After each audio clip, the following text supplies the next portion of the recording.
बंदरा के बेती गांव में हाई टेंशन तार की चपेट में आकर अपनी जान गंवाने वाली महिला के परिजनों से मिलने आज कांग्रेस के वरिष्ठ नेता व सरोजनी विधानसभा क्षेत्र से कांग्रेस के संभावित प्रत्याशी सुनील दुबे पहुंचे। सुनील दुबे ने पीड़ित परिवार से काफ़ी देर बातचीत की और उनको ढांढस भी बंधाया। कांग्रेस नेता ने मृतका की बेटी को आर्थिक सहायता भी प्रदान की। गांव वालों से बातचीत करने के बाद कांग्रेस नेता ने अपनी नाराजगी जताते हुए कहा कि ये बिजली विभाग की घोर लापरवाही है कि शिकायत किए जाने के बाद भी उन्होंने उस जानलेवा तार को दुरुस्त नहीं कराया। अगर समय रहते तार ठीक करा दिया गया होता तो यह हादसा शायद ना होता और उस महिला की जान बच जाती, लेकिन उस एक व्यक्ति की जान गई है जिसका खामियाजा विभाग को भुगतना होगा।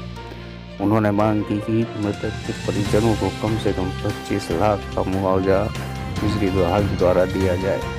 उन्होंने मांग की कि पीड़ित परिवार को अन्य सुविधाएं भी उपलब्ध कराई जाएं। साथ ही उन्होंने बिजली विभाग के द्वारा ऐसी लापरवाही न हो इसके लिए भी अधिकारियों को चेतावनी दी। कांग्रेस नेता के इस कार्यक्रम को कवर किया हमारे संवाददाता राहुल तिवारी ने। प्रस्तुत है ये रिपोर्ट। हम सुनवाते हैं कि सुनील दुबे ने पीड़ित परिवार से मिलने के बाद क्या कुछ कहा।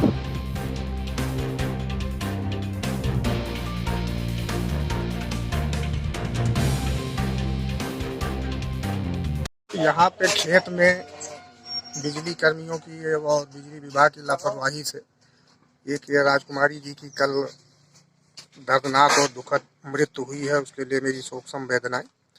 सबसे तो पहले यह कहने वाला है कि जो हमें पता चला है कि कई बार लाइनमैन से शिकायत की गई, परंतु वो तार टूटा ही वैसे ही पड़ा रहा, उसमें करंट दौड़ता रहा। तो ये लाइनमैन की और बिजली विभाग की घोर लापरवाही है कि एक जिंदगी जबरदस्ती चली गई, असमय चली गई, जिसको बचाया जा सकता था। अगर बिजली विभाग सचेत रहता तो ये घटना न होती। और मैं चाहता हूं कि दोषी लाइनमैन और बिजली कर्मियों के खिलाफ कठोर कार्रवाई हो, इनके खिलाफ एफआईआर दर्ज की जाए।